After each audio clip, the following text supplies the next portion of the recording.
because you never really think about that too. Like with my dad, he used to do a lot of the same thing. He'd put me on a job site, tell me how to go do something. He'd kind of show me how to do it, and I'd have to kind of figure it out.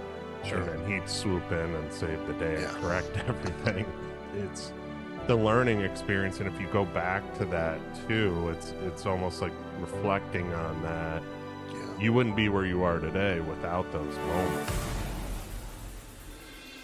When I reflect back on my childhood, we worked together on a dirt floor shed, and I think maybe you've seen a lot of those pictures of that shed back on the reservation. It means more to me than you could take everything away from me, with the exception of my family. You get a little emotional when you talk about this stuff, but you could take anything away from me, and if you with that building means a lot to me. So we spent a lot of time together in that building, and it was a dirt floor shop, and we didn't have a ton of money growing up, but he taught me the value of how to treat people, how to speak to people, how to communicate, how to care for others, how to love your family. It wasn't just about automotive. It was about life, a lot of life. He mentioned multiple times, there's more out there for you. And I don't know what that meant at the time. And I'm still kind of trying to understand what that is. And am I fulfilling what he thinks I need to fulfill? You can't doubt you. Those words. Yeah. Talk about that a little bit. Life is not going to be easier. It's not going to get any easier. Adversity is coming for me again and again and again, just like you, just like all of our friends, our Warriors for Christ group. Adversity is coming for us. It's just a matter of when it's going to show up. And it did show up multiple times for me throughout my young adulthood here in Lincoln. But I continued to think about, my father, telling me multiple times, just can't doubt yourself. So if you can't doubt you, that's where that came from. So through a lot of trials and tribulations and failures, I just kept getting up. I wrote down something too, because it kind of blends together. You said earlier how your dad said there's more out there for you. If you put those two together, like you said, you can't doubt yourself, you can't doubt you. There's more out there for you.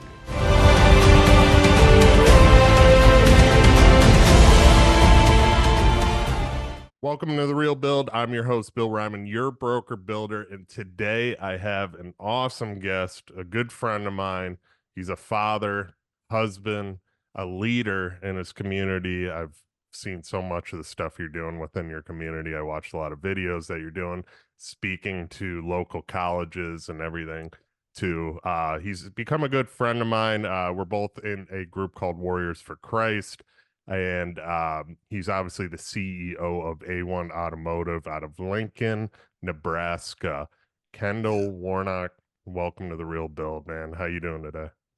Bill, I'm really great this morning. Again, I have a ton of respect for you. I know that you know that. I want your audience to know that. So anytime that I can help and jump on and add to you and the podcast, I'm willing to do that. So thank you for the opportunity. No, man, same goes right back to you, like we were talking before this started. Yeah. I'm excited to talk about what you do. I see it from a distance. I see how you run a company. I think there's going to be a ton of value for the listener today. Sure. Just stuff of how you've grown your business, I think since 2010 was when you first started it. And the trajectory of the growth has steadily gone up. You've made changes along the way. You've done the right thing. So before we get started, though, let's talk about you. So who is Kendall Warnock? Yeah. So again, I'm in Lincoln, Nebraska here. I did grow up in northeast Nebraska on the Omaha Indian Reservation in a village of 90. And the village is called Rosalie. So, tracking myself back to those days and, not knowing really what I wanted to do with my life and finding myself going to technical school for automotive, finding myself in Lincoln, big shock for me when I moved to Lincoln. I was not used to be quite honest with you, I wasn't used to stoplights and stop signs. We had none of those in a village of 90. So again, just a lot to be grateful for, a lot of opportunities. I met my wife Des here in Lincoln, and we have three wonderful, healthy, kind kids. And I started the business in 2010.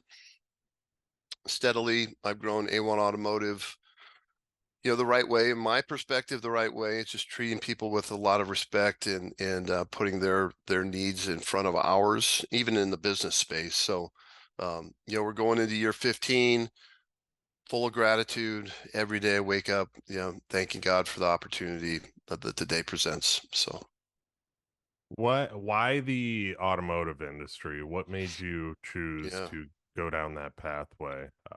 Yeah, that's a great question, Bill. I'll tell you, growing up in a village of 90, there just wasn't a lot to do, to be quite honest with you. My dad ran a filling station out on Highway 77 in Nebraska, up on the reservation, and I was there every day after school. Um, there wasn't a whole lot else to do, and I would just wanted to spend time with him. And then, from my perspective, it was, what do we you know, what are we going to do next, Dad? What are we going to do next, Dad? And then from my perspective, it was, he would have me sweeping the floor of that shop over and over and over again. And it's just the passion that he instilled in me.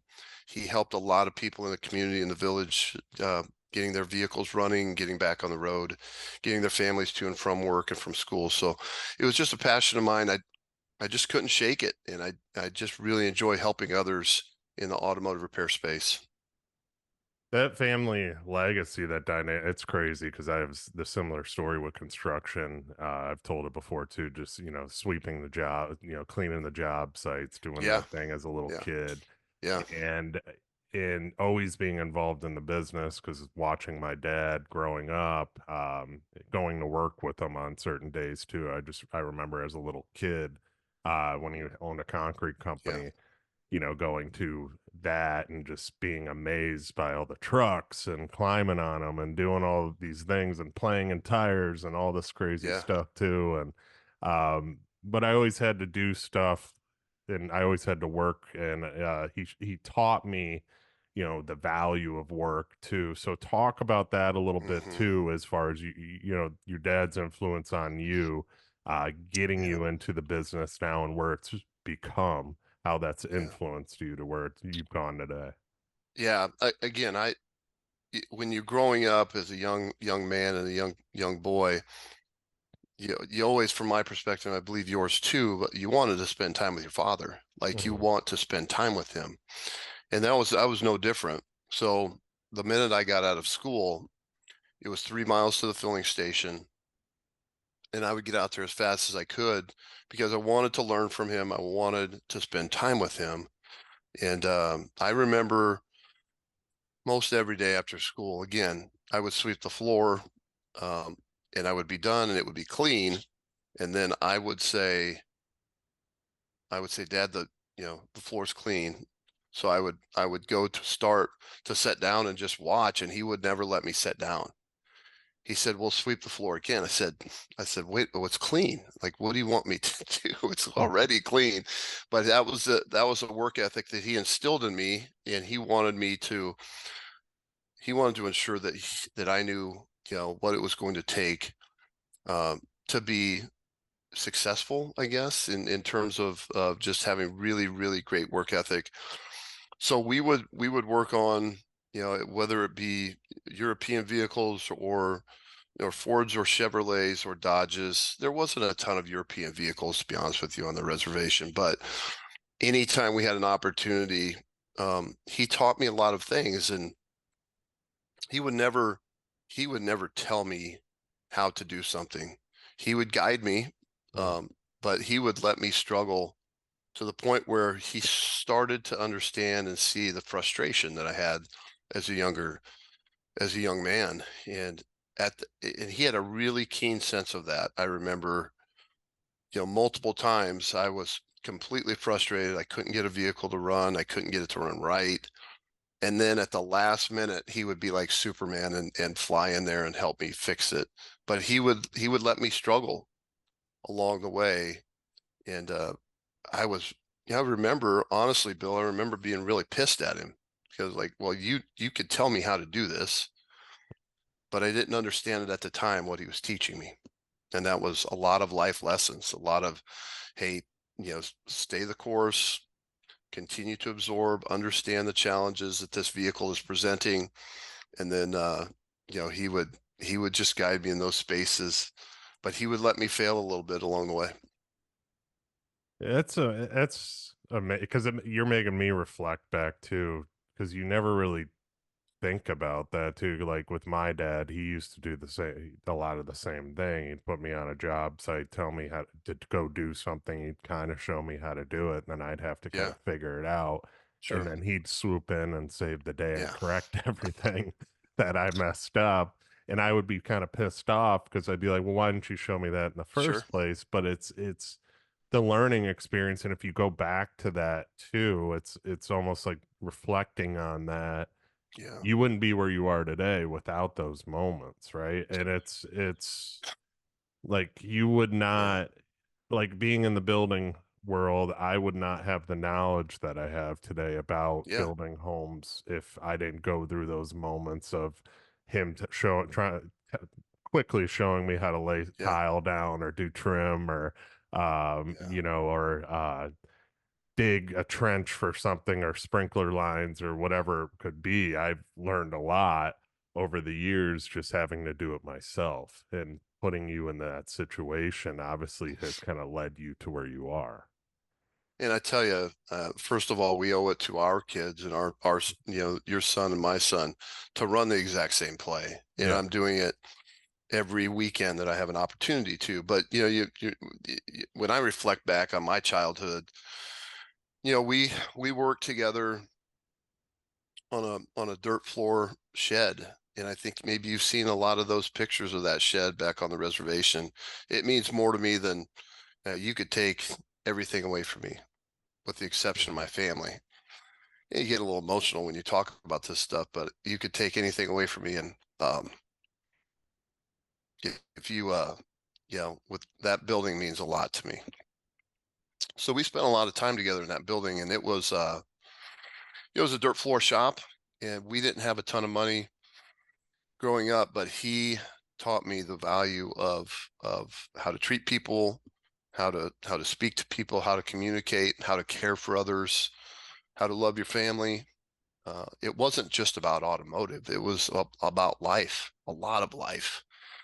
And that those times when that you spend with your father, as you know, are they're the most valuable times from my perspective in my life, for sure. Yeah, and looking back at it more and more too, it's like the older my dad gets too, the more time, Yeah, the busier I am, the more I think like I need to spend more time with him, because he's only yeah, getting older at these yeah, moments too. And yeah. and my dad's always been kind of hard-headed, doesn't like to really do, he just likes to be left alone, work on his Sure, cars, sure. and that's Yeah, him. yeah. And then when he needs something, he doesn't tell you that he needs it, then he'll Hmm. complain about it. Yeah, So yep. so like when before they just left to uh go up north for the rest of the summer, and I called him on Father's Day, and he's telling me how he had to load the trailer by himself, and it was so hot down here and this and that. I was like, you could have called me and asked. Oh, I don't want to bother Yeah. you. I don't know what you're doing. It's Father's Uh-huh. Day. And he gives you that little bit of Yep. guilt. But it's reflecting back on your life, that impact that shed that where that initial start had, with that dirt floor and that shop to where you are today. Um, Talk about that a little bit more. Go into, because you had some Yeah. emotion there too, and I want Yeah. to tap Yeah. into that a little bit. Y- From Yeah. But going from there to where you are today. Let's talk about that. yeah. And again, that. that shed that means a lot to me. And it is a shed that could blow down and crumble any day. Mm, When I go back, I visit the cemetery, I visit my parents, I visit my sister, and then I visit that shed. So it was just the times that we had together in that space. And again, we're all, you have similar spaces and times that you're together with your mhm, father. And a lot of the people that will listen to this probably feel the same way in certain spaces.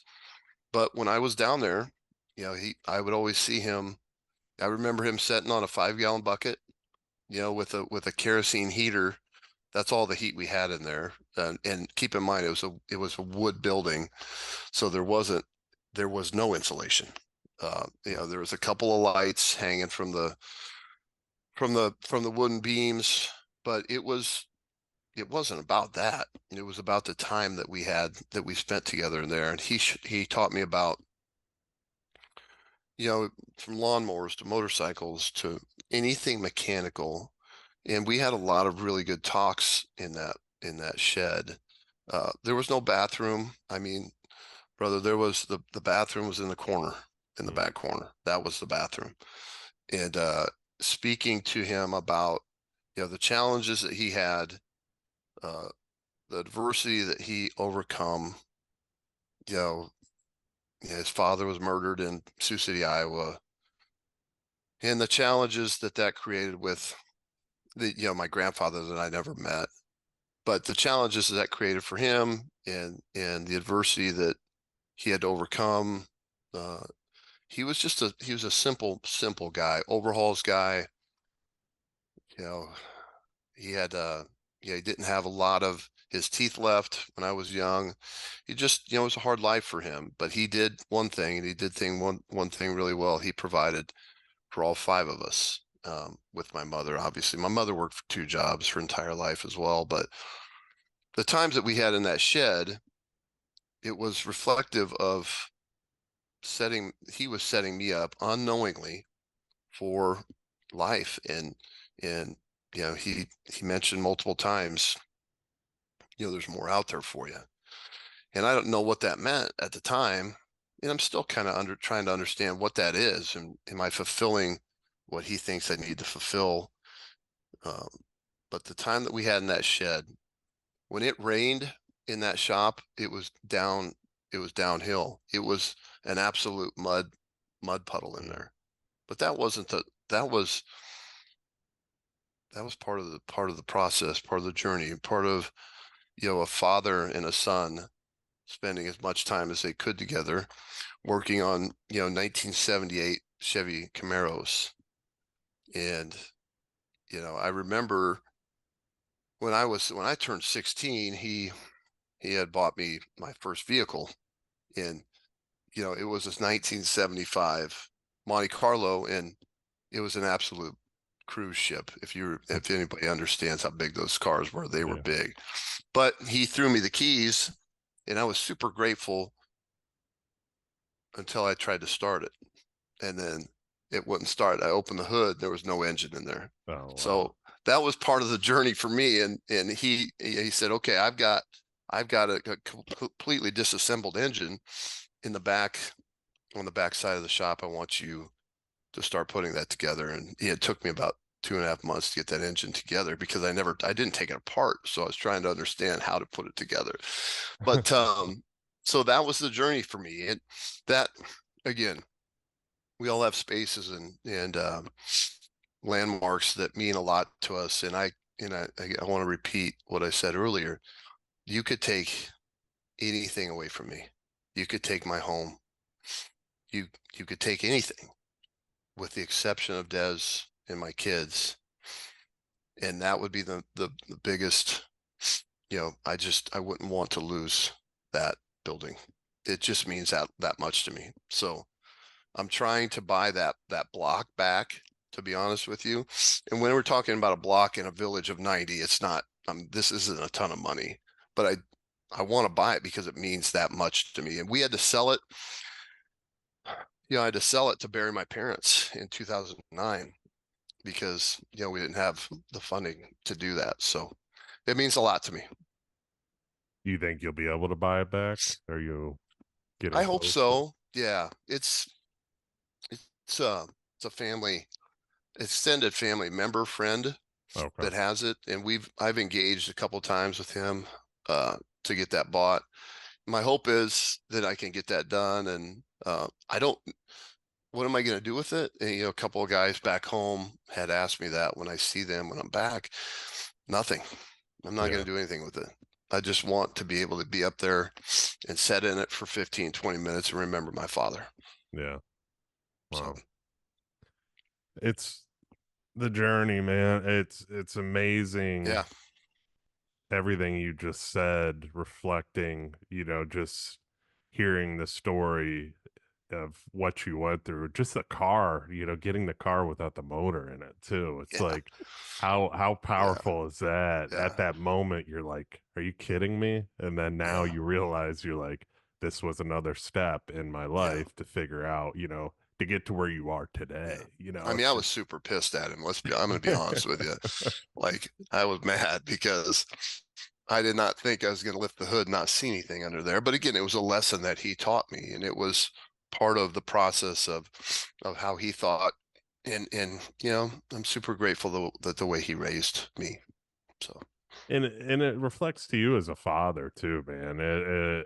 It goes, our my dad was hard. I mean, like yours too, and yeah, and I relate in a lot of ways to you. And I've told the story where going to work with my dad. I know today it's pointless, but he would make me.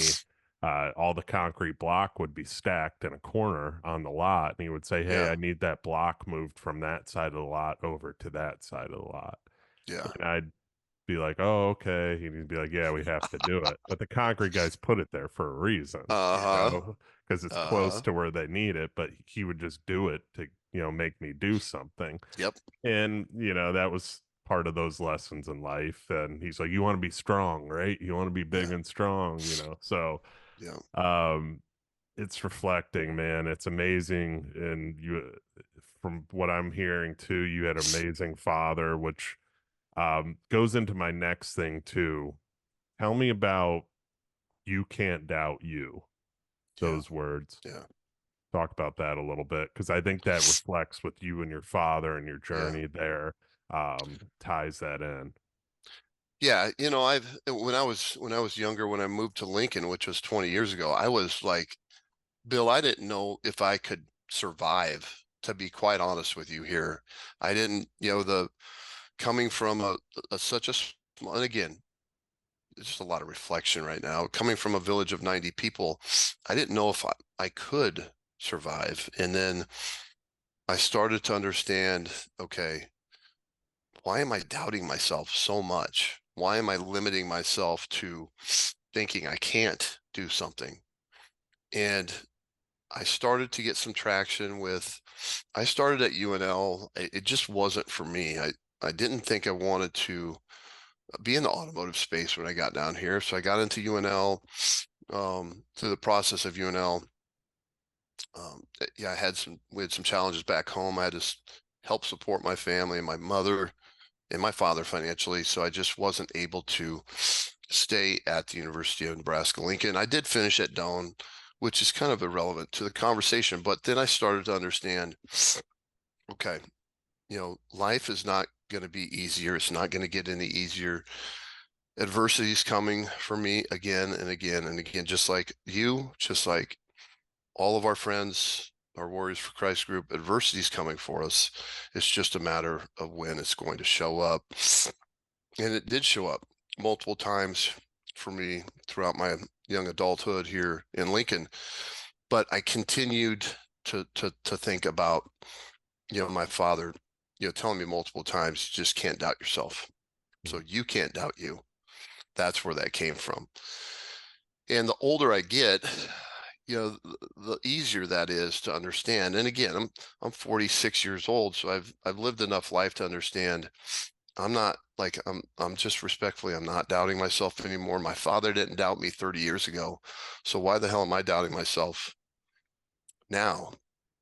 So through a lot of trials and tribulations and failures, I just kept getting up respectfully. And there's a lot of times there's a couple times I just didn't understand or didn't think I was going to be able to stick or stay or survive in Lincoln. But that through God's grace, He opened up a lot of doors for me, and He opened up a lot of he introduced me to people that helped me and gave me some guidance when I really needed it. When I was thinking, holy cow, I'm going to go back home and be a farmhand or something.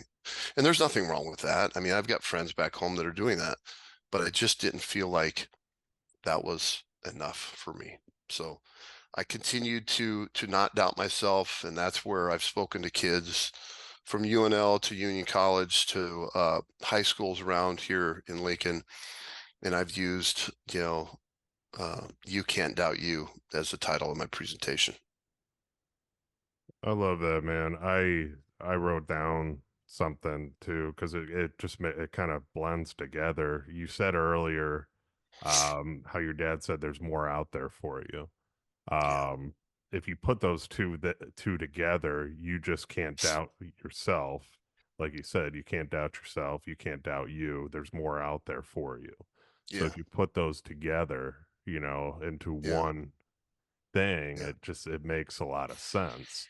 And kind of yeah, where your dad was going direction wise too. There was zero doubt. yeah, There's always something out there for you, you yeah, know. and it's just a matter of like we're both chasing the best versions of ourselves and maximizing God's gifts. He Mhm. gives all of us gifts. It's up to us to open those gifts and maximize them and be good stewards for him. And for me, I'm chasing the best version of myself. I want to be the best father that I can be. I want to be the best husband to Des that I can be. I want to be the best friend to Bill and to all of our friends that I can be. And when your father tells you that when you're young and you're 14 years old and you don't understand, a whole lot of life at that point, but then you start to understand it. You get a little bit older and you get a little bit seasoned in life, and you experience some failures and you experience a little bit of success and then another failure. But ultimately, the words that he told me, that you just can't doubt yourself, has led me to to not doubting myself, and that title again of that presentation, that you can't doubt you.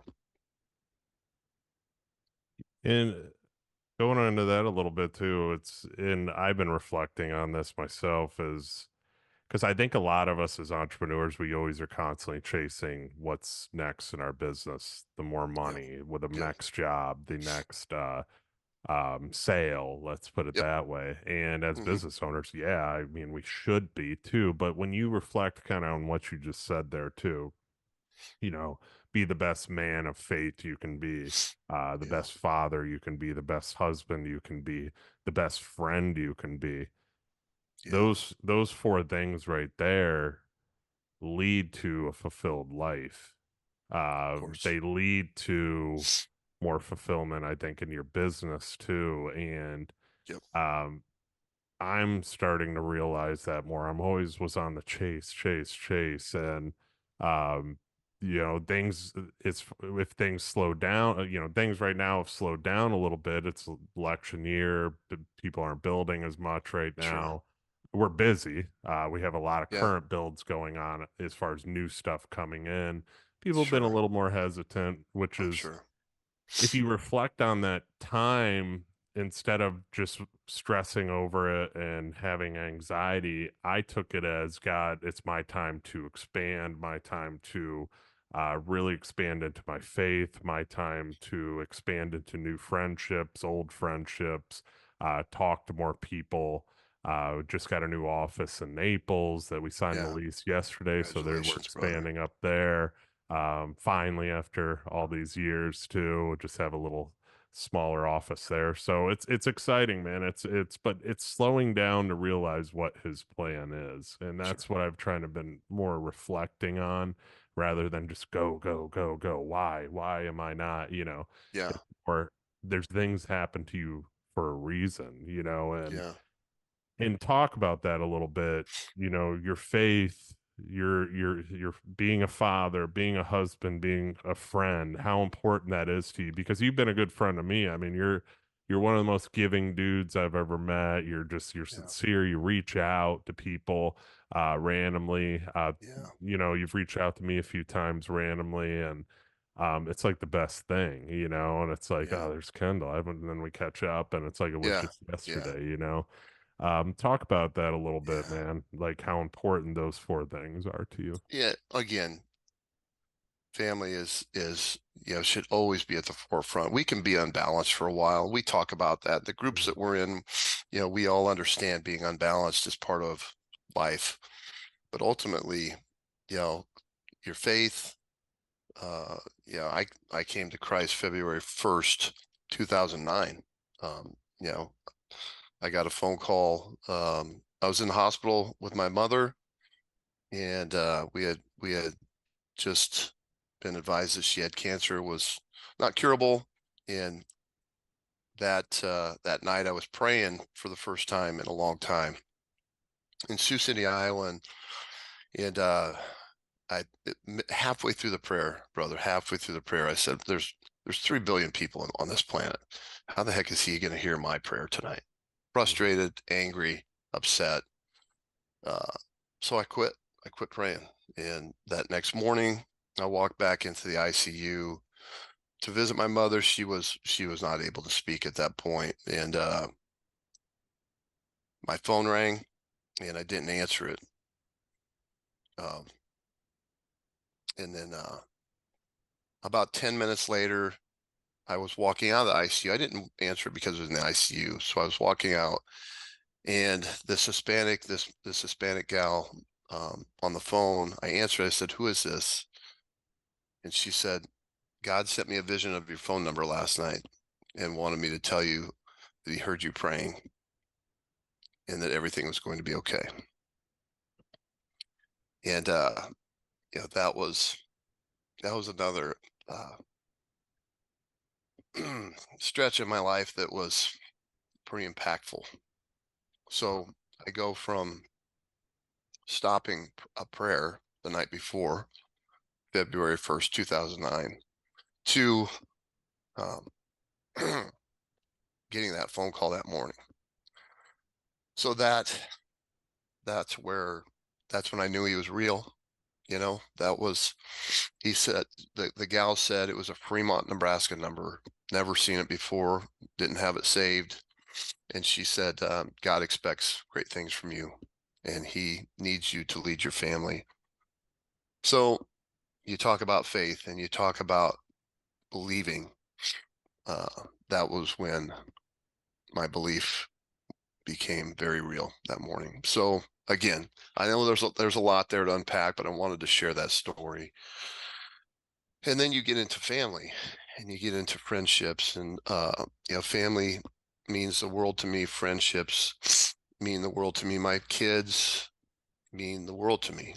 Giving means the world to me. Uh, you know, from my perspective, running a business with the with the expectation of, for me, it's how much can I give back? I don't like, respectfully, I'm not looking for a car to drive on Sunday. I'm not looking for a second home, or a lake house. That's just not who I am. And Des would Des understands that. She understands where our values are and what we want to do.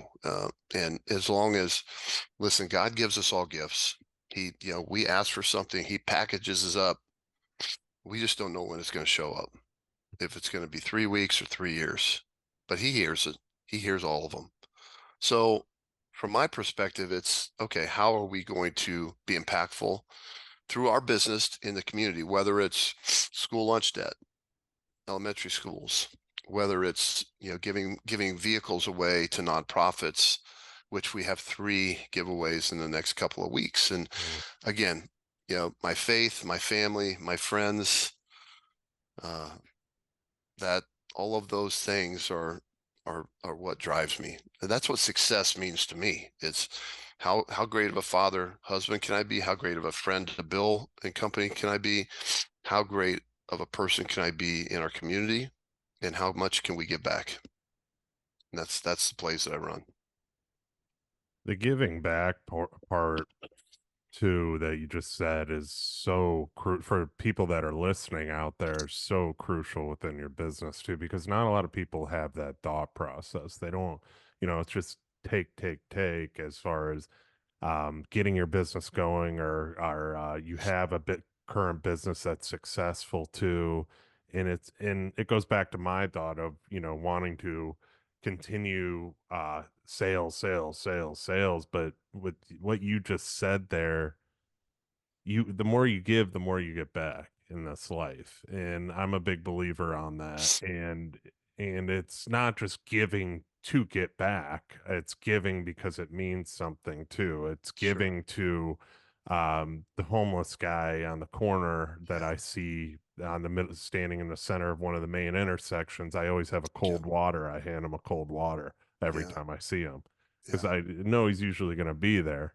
And it's just doing those things, those little things to big things with your business that um without any wanting any return, wanting any clout, wanting anything, Yes, exactly. but just doing it Yeah. because it's the right thing to do.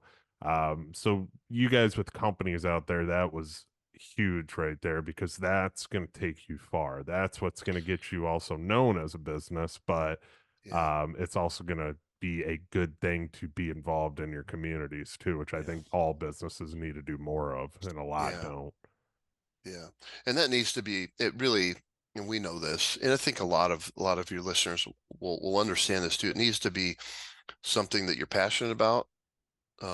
What are you passionate about? And in your skill set that you have, what can you give and not expect anything in return? And we know that. You know that you cannot when you're giving that, give without wanting or needing anything in return. And then you move to the next give phase and the next space that you can give.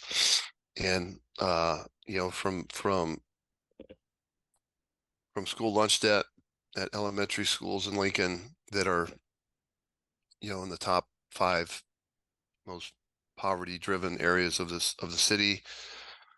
That's where we focused on the last few years and giving in those spaces and paying off the school lunch debt. And I'm not like, and we don't, I tell them I don't want them to know where it come from. I don't need to, they don't need to reach out to me, but the feeling that you get organically that, okay, there's a few families and a lot of them that are going to wake up with not having to worry about when they go to pay for their kids' school lunches that they may have to budget for over 6 months to get that thing across the finish line, get it paid off. They don't have to worry about that. Mm. And that coming from not a whole lot, um, and but again, if you're looking for and labeling success for me, that's it. That's it, man. Yeah, and you do those things just naturally too, man. You're not on Instagram or Facebook showcasing it that you're No, doing, no. and I feel the same way. Like I volunteered coaching high school football. Just I talked about this on the podcast because I love the game. I played Yeah, for a long period of my life through college, awesome. and I've just told my wife this year too. It's on my goal board in front of me, checked off that I want to give back. And the way to give back is to those kids out there playing football. Because Sure. my high school coach, I still talk to him to this day, was a huge mentor in my life. Yeah, And we talk every so often. He'll pray over me. Just a yeah, great, great person, man. Just a great person. I wanted to be that same person he was to me. yeah, And but it's doing those things to give back, bring other people with you too, and that's what I'm trying to do. People I played with in the past that were good Yep. players. I'm like, Yep. oh, hey, I saw one of them the other day pulled up to me. We were talking about Yeah. things, and I was like, hey, you should coach with me. And he's like, oh, Yeah. you're coaching. And I was like, yeah, let's go, man. Come on. He's like, if you're doing it, I might do it. And I was like, yeah, That's come so on. great, man. Building the team up and everything Yep. because the culture needs better culture. But it's been awesome, man. It's been an awesome feeling. It's just been it's part of that journey, and I've just felt it strong through God telling me it was something I need to do. Just like you Yeah. just said, Yeah. it's you doing it because you want to give back. It's not, and what I was getting at with that too is I wasn't sitting there with my phone recording. I'm a Lely coach now, Exactly. volunteering this and that. Exactly. Nobody even knew I did it. I just Yeah. did it for, 2 Yeah. months straight. Yeah. Didn't even talk about it. I just Yep. showed up, Yep. and it just felt so good. But more people need to have that mindset, is what I'm getting at, is because this world would be such a better place if people would just have that give back mindset, help mindset, rather than me, and Yeah. I speak about this a lot because unfortunately it is where our world is today. It's a Sure lot about is. you. It's a lot about just me and what I need and nobody else too, and not Yeah. really giving, or what can I get out of you if I give you this information? If you pay this amount of money, I'll give you the rest of the information, Yeah. Exactly. instead of Exactly. just giving the information. Exactly. So I love that, brother. I love what you're Yeah. doing in Yeah. that aspect. I want to go into, before we wrap this up, because I've been Sure. going into it and we just had Father's Day, and I've been Yeah. talking about your example of a great father. We just talked about our dads, Yeah. um, the reflection they've had on us, and how we're gonna turn. We as dads. I'm a new father. Obviously, you have Yeah. three Yeah. kids, Yep. and how has that gone full circle with you? Just your dad, and now you as a father. Are Yeah. you implementing those same things as Yeah. far as business and bringing the kids around? And Yeah. is that a good idea for guys that are fathers currently that are Yeah. listening to this? Um, what have you changed? What are you doing differently? Let's talk about that a little bit.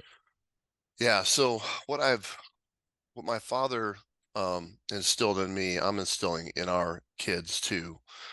The thing that I am concentrating on, and I was really unbalanced with our first child in terms of time. So Lola is now 14. She's going into high school. And I thought, and I was in that space of working 85 hours a week when she was young. Um, so I was a little bit too unbalanced, to be quite honest with you. And when you're chasing, okay, if you're chasing,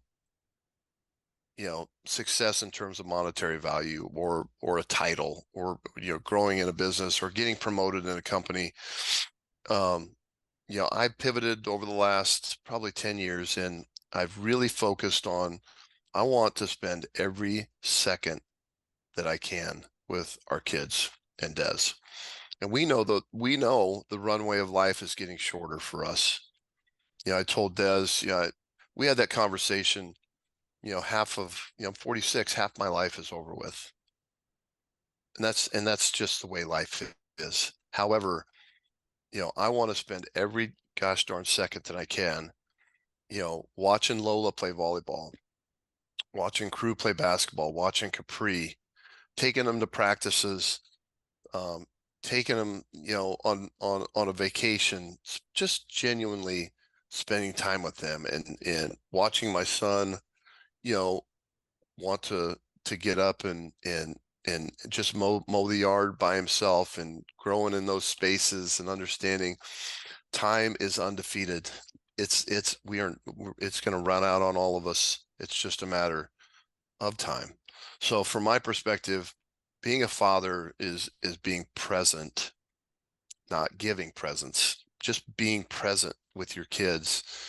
And I continue to chase being a perfect father. And for me, it's being able to be there for them, watch them fail a little bit, which is hard.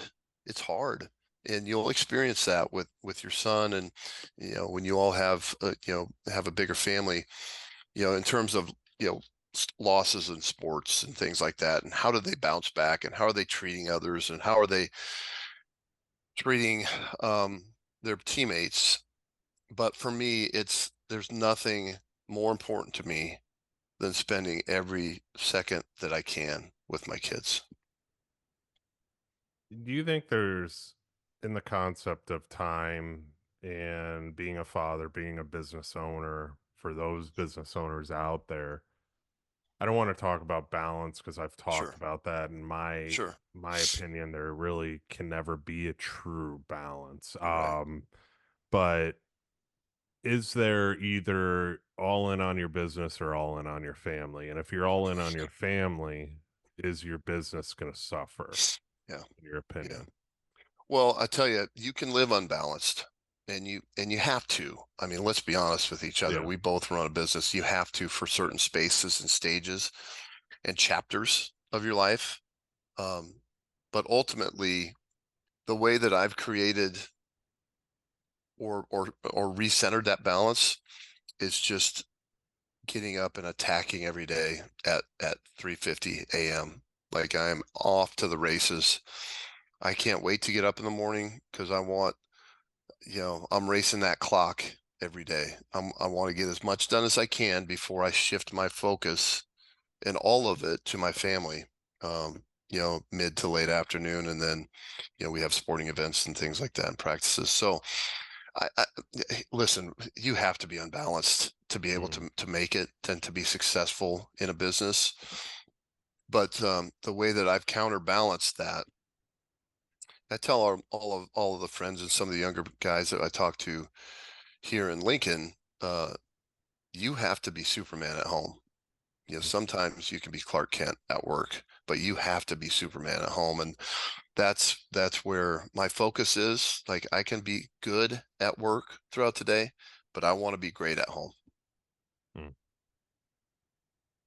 So And it goes back. It does makes a lot of sense what you're saying, and I think a lot of new dads struggle with that. And I've gotten a lot better. I'm still a new dad, but I've yeah, gotten at the beginning. I didn't know that balance of or how yeah, to, yeah, and with guys like you helping me, and yeah, you and I talked about that, and having friends like yourself that have gone through it that can kind of help be a guide to that. yeah, Because if you're a new father out there and you're running a business, you really don't know how to balance that. Then you come home and you're tired after yep, work, but yep, it's like you said, you have to be Superman. You just yeah, have to get up and help out as much as you possibly can. And that's what yeah, I do when I get home. It's like, all right, what do you need me to do with the baby? All right, I'm exactly. going to go with a walk on a walk with them. Do you want Yeah, me to cook dinner? I'll cook yep, dinner. I enjoy yeah, cooking. It's kind of a shut off to my mind. Why sure. not? I'll Yeah, be out by the grill. yeah, It's just it's finding those things. You want me to do the dishes? I'll take the trash. It's just exactly. doing those Yep, things to help out. Um, let alone with one kid, let alone, having three yeah, kids or yeah, four or five, yeah, they're and the older they get, I know the more the crazier things can get too. And yeah, I'm learning that as a new father, that yes, like you said, there is no balance. If I can hire the right people within the organization to help exactly. create a little bit more balance and trust those people that they can run things while I'm doing things with my family or Yeah, being a father, I'm still present in the business. Don't ever yep, pull away from the yep, business. yep, And that's like what you said too in the mornings. You're all in, you're getting your day ready, you're Clark Kent, you're running the yeah, business, but when you get yeah, home, you're Superman. yep, yep, yep. Spot Yeah, on. and from my perspective, our oldest is 15, so I've lived a lot of this life in terms of raising kids. Des reminds me all the time, this is a partnership. It's not like, like you said, Bill, doing the dishes, getting dinner ready, getting the kids ready. It's a partnership. So a couple of mistakes that I've made in the past is the expectation was that she always does those things and I always do these things. And again, Mhm. the partnership is we are a partner. We're Mhm. partners in making sure the house is clean, making sure the kids are ready, making sure their homework is done. So I've gotten better at that. And if I had any advice to give to young fathers is just make sure that you're present at home, that your wife needs you to help with all of the things that we just talked about. And being Superman at home equates to being able to help. And when you're tired at night, you're not tired. If your kids want to go outside, it doesn't matter how tired you are. They don't care how tired you are. They don't care how long of day you've had. They don't care if you missed a sale or if if somebody chose a different builder or somebody chose a different automotive repair shop to fix their car. They don't care about that. They care about throwing the football. They care about shooting basketball. They care about walking around the block with a dog with you. That's what they care about. And that's what you should care about. So when you're tired at night, you're not tired at night. You tend to your energy levels are I'm trying to think how to word this today, but when you Yeah. become a dad, things your energy completely changes, everything shifts where Yeah. Yeah. you always have enough. Yeah. It's Yeah. never where you can't give enough. It's just you always have it to Yeah. make sure that that kid is fine, your wife's fine, your Yeah. family's good. Yeah. It's so true, man. Yeah. And it's the importance of fatherhood, man. That's why I love talking about this topic on the show, because the show, we used to talk building, like I said, plenty of episodes on that kind of stuff, but this is about building businesses too now. Sure. And this is such a key piece to being able to build a successful business. Is you got to have a successful family life Yeah. too, Yeah. because if that's rocky, the business is probably one thing's rocky, the other is rocky. You got to Yep. keep everything level. I'm a big Yep. believer on that, and whether Yep. it's your faith, your business, your family, your Yep. friendships. And Yep. you just have to figure out, when people say, I don't have time, there is time, and time is what we make of it too. I just had my last podcast I launched was with Jay Duran, and he was talking about the essence of time, and it's all how we use it. We have Sure. plenty of it if we Yep. use it properly, Yep. Exactly. and a lot of people are just, well, I don't have time for that. Well, you got time to sit on the couch, watch TV, and Exactly. Structure and so discipline. Yep. exactly, Yep. exactly. Yep. So you're very disciplined. Watching you from a distance too, and Yeah. knowing you personally, you've become very disciplined Yeah. in all these directions. How did you get there? What did it take to get there? Just for the audience to listen to. Yeah. Um, Yeah. how'd you get to where you are today? And I know Well, there's it's still work. Obviously, sure. it never ends. But Sure. talk about a little bit today. Sure. So my alarm clock goes off at 3:50 a.m. and my structure and my discipline has really grown over the last decade. And it's what I've consumed, to be honest with you, reading books and getting around people that have positively influenced me in these spaces and understanding what it takes to be great and not be great at, again, we've talked about this a lot, not great at work, just great overall, just, being a great, again, father, husband, friend, community member, and a business owner or someone, or whether you work for somebody, just being great for them too. Mhm. So structure and discipline is, I don't deviate from that. That's something that I just won't change. And from the last 10 years of my life, I've really honed in on that, and I've really got very, very, very disciplined in those spaces. And it's a credit to who God has surrounded me with, people in our group and people in the community that are like-minded and want the absolute best out of life and being able to give and all the things that we've talked about this morning. So my structure is, 3:50 a.m. I typically go to bed about 9. So if I get 5.5, 6 hours of sleep, I'm super fine throughout the day. But I don't deviate from it. I track, what am I consuming? That's part of the discipline, part of the Mhm. structure. What am I consuming? What am I reading? What is my food intake? Am I getting plenty of water? I know this is simple stuff, but it's so true when you want to be and when you're chasing the best version of yourself. So discipline is really key for me, and I will not deviate from that unless we have a family event that creates that, whether somebody's sick or something like that. But other than that, I'm not deviating from that schedule. Talk about your schedule a little bit because I know there's entrepreneurs when people get into Yeah, schedules too, they like to hear it. yeah, You're obviously 3:50 wake up guy. I'm more of a yeah, 5:30 wake up guy. yeah, I haven't been able to hit the 4 a.m. crowd. yeah. It's just I'm more functioning off of at least 7 hours of sleep I've figured Sure, out too. sure, sure. Minimal, We're all different in that space. yeah, 8 hours is my should be my go-to. It usually doesn't happen, Sure, especially with the sure. baby. But I usually go to bed pretty early too now, and Yeah, but it's optimal.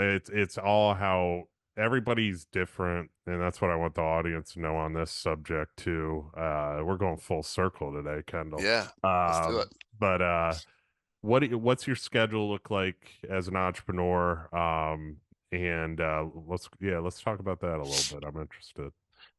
Yeah, it's again, it's I just looked at I'll show you my alarms that I have throughout the day. Actually, I'll show them to you right now. So if the audience can see those 3 Oh wow, yeah. 3:41 to 8 p.m. I have reminders throughout my phone that says, you know, at 12 p.m. is practice gratitude. It's a reminder for me. The alarm goes off, I look at it. If I'm getting a little bit sideways, it recenters me. 1 p.m. time is undefeated. Hmm. 4:30 p.m. lead with empathy.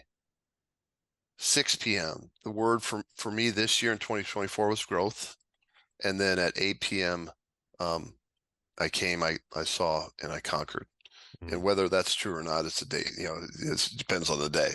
But that structure for me is, you get up, you get to the job, you give your, and you remember when you have employees, they need the best out of you too. They need the best version of you because they could be struggling with something.